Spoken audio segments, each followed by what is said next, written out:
Karl, how hungover are you? Horrendously. Yeah. Let's talk about John Wick, though. John Wick is a film with a plot so simplistic it could be written in its entirety along a tube of crumpled toothpaste. Curiously, the film's distributor, Thunder Road, took exception to the main and pretty much only plot point of the film, the death of John Wick's dog. Also, what the fuck's that laptop? Did it try to take off? What's that fan doing? That's like an Xbox 360. Is that picking up on... Leave this bit in if it's picking up on... Lean closer to your laptop. See if people can hear like the jet engine that's going off. Like, the last time I heard that noise is when I got a 7 kill streak in Modern Warfare 2. That's like... Anyway, yes. Some people may not have seen John Wick. And those people are missing out because it is a genuinely fantastic fucking movie. So for those people, here's the plot. Keanu Reeves plays John Wick, a retired super assassin, and some idiot kills his dog. John Wick then murders everybody. That's the plot. Like, I think reviews for this film are fantastic. So like, you've got like really respected film critics going, yeah, this film's great. Keanu Reeves like really murders those guys for killing his dog. Like, they admit that it's kind of cheesy, but goddamn, does Keanu Reeves murder those guys super hard for killing his dog? It does what it does, and it does it well. Yeah, it's a revenge movie, but I think like the most hilarious aspect for me is I see it's a revenge movie. Yeah. It's a very, very stylistic one, and it's made very well, and like, you know, the action is amazingly choreographed. But they call it like a neo-noir action thriller. No, it's not. It's a revenge movie. Don't try and class it up. It's fucking brilliant. But yeah, the film is fantastic. Oh my God, that laptop. What is it doing? It's like, is it ascending? It's like, is it becoming a Super Saiyan laptop? Just imagine little arms. It's like, ah! It's like, I've never seen a laptop struggle so much to read a web page. I think it's just, I mean, maybe it's hearing the plight of John Wick. It's like he's just screaming in like digital agony. What the fuck? How many viruses has that thing got? I don't know. The pride's not even for my laptop, by the way. My laptop's much better. My laptop's sponsored by Tekken 7. Yeah. Sponsored by. I just stuck a sticker on it so you didn't see the label. If people aren't quite understanding how angry John Wick gets, they're obviously not aware of how goddamn adorable this puppy is. Oh yeah, and did you know as well that the puppy went to the premiere? Like, the dog went to the premiere, and there's pictures of it on the red carpet, and it's just like, I think they even get a little bow tie. It's like, oh, and then it gets murdered in the film. Also, as well, like, you know, just to doubly make sure you know that John Wick's pissed off, the dog is established as being a gift from his dead wife. So not only is it a new puppy he just got, it's like his dead wife puppy. It's like, how do you get beyond the levels of adorableness? Like, I'm surprised the filmmakers didn't put the dog in a wheelchair, just to really, really sell the guys who kill it as being bad. So it's just so over. So it's basically a wrestling plot line. So you ever seen that thing where they try to get Brock Lesnar over as a bad guy? So they had him push a guy in a wheelchair down a flight of stairs. No. But do you know what? You're mentioning it because you're now going to Photoshop John Wick's dog's head on that guy. And then Alfie Allen's head on Brock Lesnar. Because, oh yeah, the lead bad guy, he's played by Alfie Allen, or it's like Theon Greyjoy, isn't it, in Game of Thrones. And do you know what I love about Alfie Allen? Do you know Lily Allen, the singer? Yeah. Do you know the song Alfie, where she sings about her brother who just smokes weed and doesn't do anything? It's about him, and now he's in Game of Thrones. And she's just like, you know, plagiarising blog posts for a shitty website. Because, oh yeah, Lily Allen's a plagiarist. And I think as well, she plagiarised an article about plagiarism. So you fucking go, Lily Allen. Great, good work. While your brother's in the biggest TV show ever made. I love it though, because like that guy is such a smug dipshit in that movie. They really nailed the casting. Like, you want him to die. Yeah. Like, and the thing is, he's such a smarmy asshole. Like when he goes up to John, like as well, he steals John Wick's car, which apparently is something that he fucking loves that car. And apparently he just pays a guy to just let him do burnouts in the car with the puppy on the passenger seat. So not only is his dog adorable, he also enjoys doing sick burnouts. That's like, oh man. I'm really glad that in the second one he got a new dog. Like, he gets himself a new, like, you know, crime dog. That shit's the best. And then in the third movie, he also gets 2 new crime puppers. And it's like Halle Berry's, like, you know, double dogs that she uses to do dog combos with. It's like they're using the dogs in combat. That's the power of John Wick, man. That's the only way to protect the dog. You have to train the dog. You have to train the dog, yeah. Like, it shows them like simultaneously pouncing on two guys at once while she's just shooting everybody. Now, this plot, as simple as it is a perfectly serviceable way to begin a revenge movie where the main selling point is watching Keanu Reeves shoot a bunch of Russians in uncomfortably small swimming trunks. So we've got to talk about it, the nightclub scene. Now, Brad, I'm assuming like me, you've got that entire scene committed to memory. Which guy in that scene do you think dies the hardest? Because mine is on the big, huge Russian dude who comes out of like the swimming pool and tries to fight John Wick and gets shot like 14 times. And I'm pretty sure though, if you watch it in slow motion, John Wick shoots him in the dick. It's like, so he shoots him like twice in the gut or general dick area and then once in the head. When you watch that, did you think it would ever be topped in terms of like the gunplay in that scene is fucking phenomenal? It's not just the gunplay though, it's the way they've done the lighting, because obviously it's like a nightclub / sauna scenario. And I love the fact that when he walks into the nightclub, that's when the beat drops. It's like, yeah, it's like, you know what? The fucking audio in that scene is on point. And I love the fact he just walks across the dance floor and shoots people and nobody notices. Because he's doing it so quickly, even like people around him don't notice that he's just shooting people in the head. He's just doing a dance, but it's a dance with a pair of guns. Yeah, it's gun kata, but not stupid. And like Keanu Reeves did a lot of training for that movie and the second one and the third one. And have you seen like the behind the scenes clips of him doing it? And he's like, apparently he makes his own like gun noises to help him concentrate. So there's clips of like Keanu Reeves like with guns going. It's like, yeah, that's it. You go, Keanu Reeves. Didn't Ewan McGregor do that with his lightsaber? Yes, in like episode 1, 2, and 3, he got told off by George Lucas for making the lightsaber noises. Just go zoom. Yeah, he came over to me and said, "Look, we add that in post." I'm really sorry. I'm just excited. I think one of the things I love most about the John Wick movies is the fact that the shootouts, as ridiculous and over the top as they are, they're like grounded and realistic in the sense that John Wick is always shown to be checking how many bullets he has. There's that scene in the second movie, isn't there, where Lawrence Fishburne gives him a gun. And he says, I've got 7 bullets, and you want me to take out an entire army? And the first thing he does with that gun is shoot 7 people immediately. It's like, oh my God, this guy, he's just God in gun form. Or the bit where he like goes to the catacombs in the second movie, and he always double taps every person he shoots, and whenever he's got a spare moment, he's reloading. Yeah. He's always reloading all of his guns all the time. And it's like, can we just for a moment, we need to talk about the reload porn. Keanu Reeves does so many sick-ass reloads in this movie. And like the example I want to put in is at the end of the museum shootout, where he picks up a new gun and with one hand reloads his gun, flicks out the magazine and checks the bullet while simultaneously searching the guy for more ammo. And he does it like without looking at the gun. It's like that's when you go, this is second nature. This guy lives and breathes this shit. And it establishes him like he's now believable. Is this unkillable badass? He's that fucking good. So in that vein, Brad, like, what's your favourite reload in anything? Because there's some fucking good reloads out there. The Terminator one-handed shotgun reload is good. That's the classic, isn't it? And a fun fact about that, it nearly broke Arnold Schwarzenegger's fingers because you can't do that with I think it's a Winchester. Yeah. It's the one from Call of Duty. Like the gun from Call of Duty where you can dual wield it like an idiot. And you can't actually do that with a real one of those guns. And they had to modify the lever to make it looser and larger so you can do it properly. And Arnold Schwarzenegger apparently tried it with the non-prop shotgun and nearly broke his fucking fingers. But I think mine, one for me, is like the tactical reload that Val Kilmer does in Heat. There's the famous shootout scene in Heat. Val Kilmer does like his full tactical reload while hiding behind a car, and it's just fucking beautiful. But no conversation about sick, awesome reload animations would be complete without Resident Evil 4, because that game has some phenomenal ones. My favourite's got to be for the Broken Butterfly, which is the Magnum, which is where Leon Kennedy spins the magazine, puts the bullets in while it's spinning, then flicks it up. It's like, oh, it's so good, so good. Why did they make Leon Kennedy that fucking cool? Oh, then you've got on the other end of the spectrum, you have like Devil May Cry 3, where you have like Lady using a rocket launcher to blow all of her guns into the air and then reloading them as they fall down while shooting demons, which is dumb, but I love it. And then in Devil May Cry 4, you have Nero, where he throws bullets in the air and he spins around with his gun and catches them all.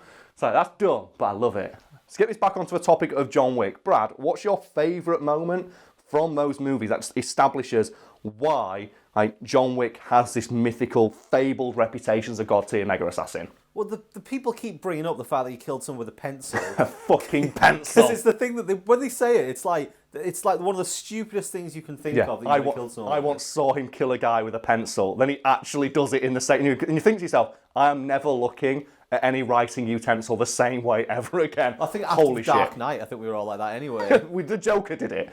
And that's so good as well. That's like the pencils are fucking dangerous, man. They're sharp as shit. But having like an inanimate object, that reminds me of the not inanimate, useless object. Yeah. It reminds me of Chronicles of Riddick. Oh, when he kills the guy with a cup. I fucking love it. You're going to put the clip in, obviously, because not many people saw those movies. But yeah, when he kills a guy with like a drinking cup, and then he pulls like the ring pull off a can and puts it on the side and just looks at it, and all the guys go, you know what? I don't want to know how he's going to kill me with that thing, and just leave. I think the moment that I like is one that I didn't even notice till it was pointed out to me because it happens so fast. Is Joe during the mirror shootout scene? Yeah. There's a bit in that where John Wick sees a guy's gun. Like, and you see it poke out round the edge of the mirror, and I didn't notice it at the point out. And what John Wick does, he looks in the mirror, the guy shoots the mirror, thinking it's John Wick, and then he shoots through the mirror and gets a perfect headshot because he works out where the guy is by looking in the reflections, and he does that in like a quarter of a second. It happens so fast that I didn't notice it. It's like, yeah, he headshots the guy through the wall because he sees his reflection and can instantaneously work out where his head is. And it's like, I didn't even see that. Holy shit. And this movie's full of little moments like that. That's why John Wick's the boogeyman. Yeah, that's why you should be scared of him. Can you imagine that story? Yeah, I heard he headshotted a guy in a house of mirrors. You're like, what? How? How did he do that? It's like, imagine the stories that get told about him after the second movie. So back to the puppy. Yes. Why didn't Thunder Road want the puppy being killed? Because they were uncomfortable with the idea of it being killed in the first 10 minutes because they were worried that it would put audiences off. Which is a fair point, and they pointed out to the director that it's an unwritten rule in Hollywood that the dog always survives. Cue the clip from Independence Day. I remember when I watched Independence Day thinking, like, why are you giving so much attention to the dog? Because the dog always has to survive. It's like it's an unwritten... I think there's even a website out there, Does the Dog Die? That you can go watch, like, to make sure that the film you're about to see doesn't have a dog that dies in it. Because people really don't like seeing dogs die. But that one in Independence Day always cracks me up because it's jumping away from an explosion that levels a city. Like, millions of people get killed in that scene. Like, in the context of the film, millions of people are dead. And I'm assuming a lot of the buildings that got leveled also had dogs in them. But I like to think that simultaneously, do you know, like dogs and animals can always sense like tsunamis and stuff? Yeah. I like to think all the dogs in the world in Independence Day all sensed the aliens were coming. And as that explosion went, like, that scene is replicated around the edge of the explosion just millions of times by all these different dogs of different sizes, all jumping out of like various things. Just all the humans getting evaporated, all the dogs being... It's like the scene from like Terminator 2, like Sarah Connor on the fence gets obliterated into a skeleton, but just out of frame, you just see all these dogs going, woo, straight out. It's like, yeah. Do you reckon once all the humans were eliminated, like if they didn't win the war, when all the humans are gone, it's just dogs versus aliens? I'd watch that fucking movie. I would watch that movie in a heartbeat. So obviously the dog does die. Yes. So what happened behind the scenes? Well, the directors of John Wick went, look, we understand you're uncomfortable, like, you know, distributing a movie where a dog gets killed in the first 10 minutes, but we feel it's important to the character of John Wick that we, like, as an audience, are able to empathise with him killing, and I quote, like 80 people. So, like, and I think, well, that's a fair comment, isn't it? Like, I don't feel bad for anyone who gets shot in that movie because I am rooting for John Wick 100 fucking percent. Like, they killed his fucking dog. They all deserve to die. Yeah, every single one of them, even the ones that were like tangentially related. Well, the thing is though, like, John Wick doesn't kill anyone who doesn't, like, you know, deserve it. Because that guy who works on the door of the club, isn't he? And he goes up to him and he just says, I'm John Wick and I'm coming in. And the guy's like, you know what? I'm taking the day off. Everyone else pulls a gun on him. And they're all, and he knows they're all trained killers. It's just the idea, though, that the director's like, yeah, we know, like, you know, the dog does die, but if the dog dies, the audience will be able to empathise with John Wick's reaction of just sledgehammering his way through 14 foot of concrete to get, like, you know, all these gold coins and guns to just go single-handedly dismantle the entire Russian mob, because fuck you. I reckon the individual draft was like, oh, they should steal his car and like rob him, beat him up. Yeah. And then someone was like, that's not enough for a Yeah, reason. like, to it's go on not. a I think rampage. if a guy goes and murders a bunch of people because they stole his car, that guy's an asshole. What about if they kill his dog? And I like to think another right went, yeah, what about? How about his dead wife give him the dog? And like, Yes. And I'm now thinking, though, right, is there any other movie where this happens? Because the one that springs to mind for me is Kingsman 2. Because in Kingsman 2, I think Eggsy's little, adorable pug gets hit by a missile. They kill him. So I'm now thinking, can we create the dead dog, revenge movie extended universe? And imagine, Kingsley from Eggsman teaming up with John Wick. And is there anyone else out there who's had their dog killed and is pissed off about it?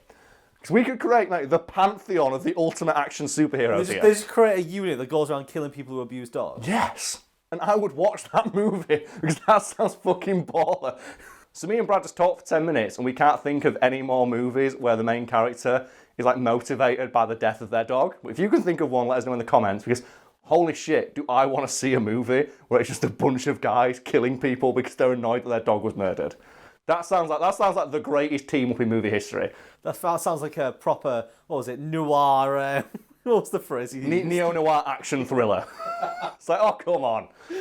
Before we get away from the fact the directors did kill the dog, there's a great story from one of them who said, oh yeah, we were told as well by Thunder Road, it's generally an unwritten rule in Hollywood that in addition to not killing the dog, your main character shouldn't have a beard. And apparently they turned to one another and one of them said, you know what, let's give our main character a beard and let's kill his dog.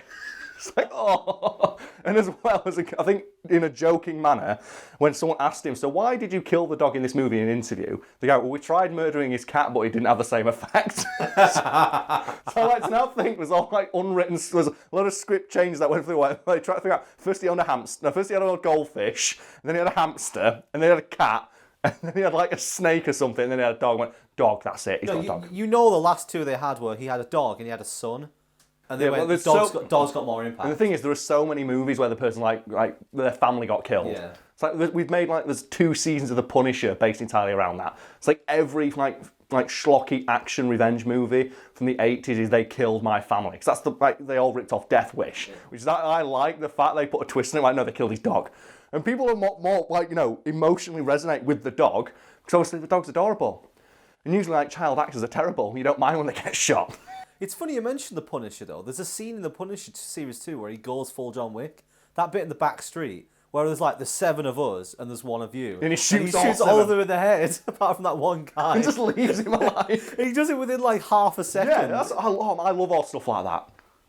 The Punisher, yeah.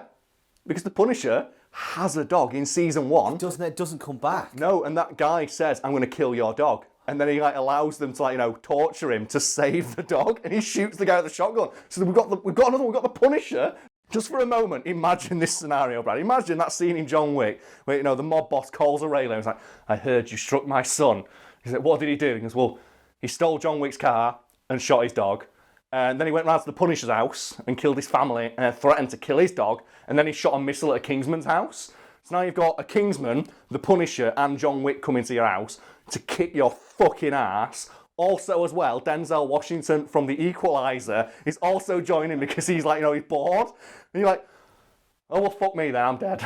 Just moves the entire, organisation just to some backwards country where no one knows that's the thing. With The Equalizer, in that film, with Denzel Washington one, he actually goes all the way to a foreign country to kill the guy. He and Joe he does that as well. He's a single girl who compliments him on reading a book. He goes, oh, I quite like her. And he finds out she got beaten up by a pimp or something like that. So he just goes and just completely obliterates this section of the Russian mob. Yeah, so Equalizer Denzel is just a nice guy who will help out anyone whose dogs get murdered. Yeah, that's the thing. So we're getting a fucking unit done here. We've got The Equalizer, The Punisher, John Wick, and The Kingsman. Because I think Eggsy runs The Kingsman at the end of it, doesn't he? And he also gets The Statesman. So you get all you have got Channing Tatum in there, just gyrating, just guns. He's wearing the Dust Till Dawn Dick gun. He's got that on his Magic Mike outfit and his cowboy hat. You can't stop it. But oh man, so yeah, that is the ultimate revenge film. Is just you kill my dog. I was going to say, who's the ultimate killer of dogs in movies? I don't know. Who kills Cruella de Vil? She's the villain. Cruella de Vil. Cruella de Vil in charge of the Russian mob. No, I'm just imagining Cruella de Vil, and then you have that scene from Punisher season 1 where he just snipes that cartel guy across state lines.